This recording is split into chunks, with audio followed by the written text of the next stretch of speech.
Matthew 16:24-27. Then Jesus told his disciples, "If anyone would come after me, let him deny himself and take up his cross and follow me. For whoever would save his life will lose it, but whoever loses his life for my sake will find it. For what will it profit a man if he gains the whole world and forfeits his soul? Or what shall a man give in return for his soul? For the Son of Man is going to come with his angels in the glory of his Father, and then he will repay each person according to what he has done." Thoughts? So many. I mean, just like always, it's a lot here. Yeah. But just these three that you read, this is given a quick glimpse of judgment, because he comes in and he says, "Follow me." To follow me, these things that you would have to do, because who would give up, and at the end that the Father would come and for everything that's been done will be repaid. Mm-hmm. So he gives us a quick glimpse of judgment here, but what I like about this is he tells them, like, there's a decision you have to make, because right now at the time of this, the world is set on a path to go to hell. There is no connection to God right now, and there's no savior. Like the connection had been broken, and everybody was on a clear path to go to hell. And so he says, like, you got to make a decision, and there was only one thing at that time, but he's come to reconnect that.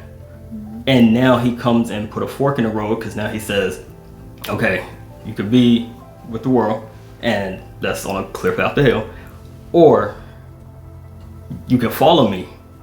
And he kind of tells them, like, but it's gonna cost you. Because what he's saying is, think about this. It's gonna be, you might lose some relationships here. It's gonna be some sacrificing.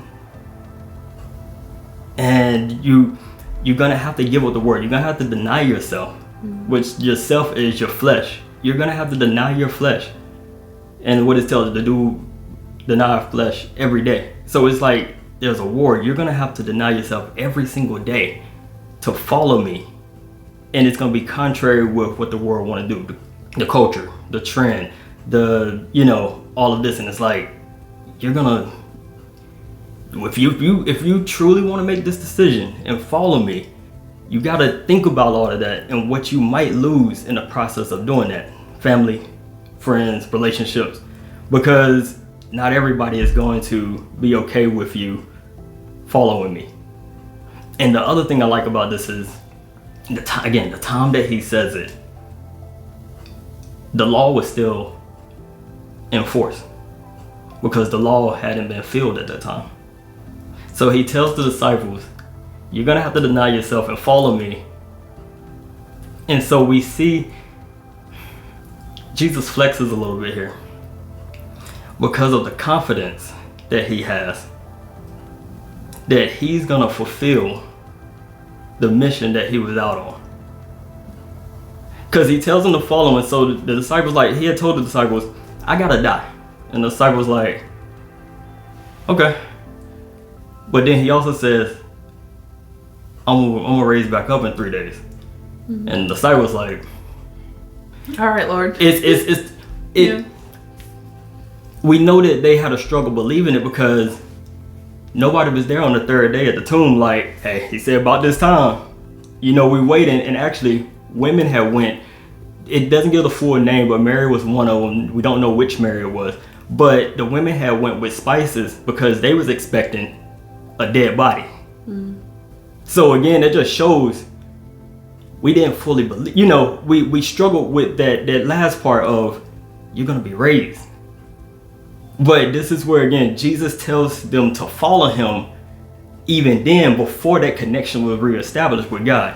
Mm-hmm. So he says to follow him, and again, that just speaks to the confidence of the ultimate server, that he was gonna fulfill the law, make that connection back, and now follow me, because now, again, there's a fork in the road. Now there is a way back to the Father, and it's through me. Okay, I think it's clicking. So you're saying the fact that Jesus says this is like proving his confidence in the fact that he was going to fulfill what he came to do. Confidence. Okay. Because again, he had went to the cross. The law was still in effect. This was before everything that was going to happen. But he tells them to follow me before there was. He said to follow me before it was completed. I see what you're saying. Like, is that not like the confidence that he had? Follow me, because again, follow you where? To death? Follow you, like you just said you're gonna die. So you want me to? And that's what the disciples like. Well, you just said you about to die. You want us to follow you there? And then that's why the second part of, but I'm gonna raise back up, and I don't know, Jesus. Like that's impossible. But again, just that confidence that he knew he was gonna fulfill. Again, the ultimate server, because he was on a mission and he knew failure is not an option.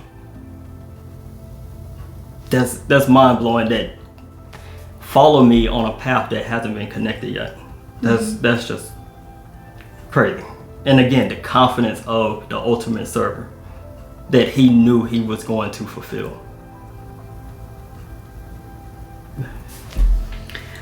What stood out to me, or really, I guess, like you said, there's so much good stuff, even where this is located in the Bible, right? Like everything that Jesus says, especially to his disciples, right? Because he would say some things to the crowds, and then there was always more conversation that would be had between Jesus and his disciples.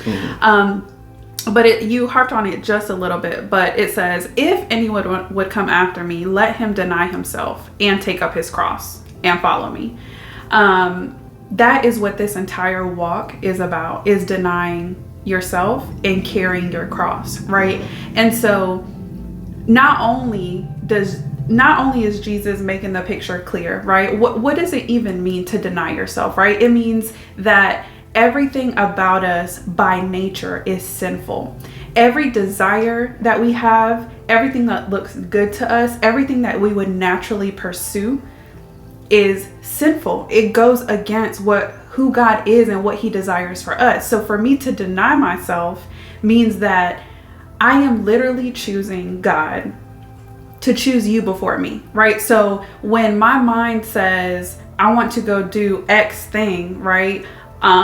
Whether, even if it's, right, like if you think about like the money perspective of it, right? Because that's what we're talking about. And we're talking about the fact that budgeting is not comfortable. And I can't wait to get to the part where we talk about where I think a lot of people have dropped off, where it's like, oh, I'm so excited to start this with you guys.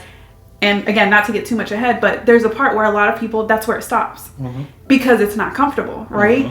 And so that is what the entire Christian walk is. It's literally choosing to say, yes, I have my own desires that are all sinful, but God, what does your word say? And how would you lead me? And that is the way I will go, no matter what my mind says, no matter what my own desires are, right? Until he changes them to fit his desires. And take up your cross. So there's a part that you play too, not just denying yourself, but there's something that you carry along this path that makes it all work together too, right? And so I feel like, you know, honestly, we're like I can't remember when we put this kind of rubric together, but I was just going to say, like, it was so fitting for the fact that something as simple as budgeting, right? And where the world says, oh no, it's not necessary. And God is like, wait, have you not read my word where I have given you so much instruction? I have shown you the kind of God that I am. I am a God of order. I am a God of discipline. I am all these things, but the world would have you believe that it's not that deep. You don't have to do any of that, right? Deny yourself. In every area of your life, deny yourself. Eating, deny yourself, right? Spending because the world says to spend, deny yourself. There is a sacrifice. One thing we haven't said, and we'll have to do an episode and then we have to move on, right? But why? Because the other things that God has commanded us to do and be from a resources or money perspective, you cannot fully do if you don't start with the discipline. Like what? Like being generous. How can you be a cheerful giver, which God is clear, right? He loves a cheerful giver. I don't want you to just give, but I want your heart posture to be right about it, right? But if I'm piled up in debt and I don't even know how, I'm going to pay X bill this month, how can I be a cheerful giver? Right? And so it's like it all works together. There are so many reasons that the Lord has commanded us to be disciplined, and deny yourself. Either that or you're not ready for this walk.